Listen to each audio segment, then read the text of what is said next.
He says, how would LLC protection work with the trusts? Can we move assets back and forth once in trust? AUM fees for 5, 10, 20 million things. How would LLC protection work with trust? So there's a couple different types of trust. We help people set up both kinds, irrevocable or revocable. A revocable trust doesn't have an EIN. It's a pass-through entity.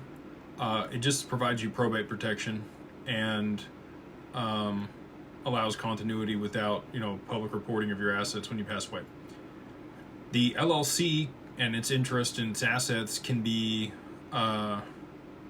assigned to a revocable trust or an irrevocable trust. You don't get any creditor protection from a revocable trust.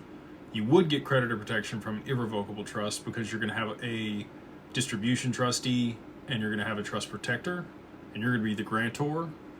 You wouldn't be the beneficiary of that either. With a revocable trust, you can be all three. You can be the trustee, the grantor, and the beneficiary, and that's why it's passed through.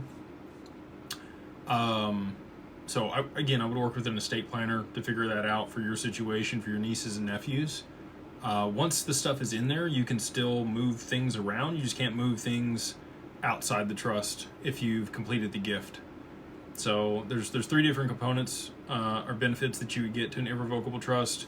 You have probate protection, which same thing as the revocable trust. You have creditor protection, which takes about 2 years to season in on an irrevocable trust. And you can gift the assets or complete the gift out of your taxable estate, but you don't have to do that one. You can leave it in your taxable estate or you can gift it out. Here in the US, you only get 30 million between you and your spouse, 15 million apiece in 2026 that you can gift out of your taxable estate. If we continue to have a Republican president, I think that will probably continue to escalate over the coming years until there's a regime change. And, maybe if Biden had won, he was going to drop it back to like $5 million was going to be the total. So, that's where the 40% estate tax comes in. Again, I would have a conversation with an estate planner or tax attorney to better structure that and make sure you're doing it best for your nieces and nephews. On the AUM fees, anything below 5 million is 2%. Anything above 5 million to 10 million drops to 50 basis points.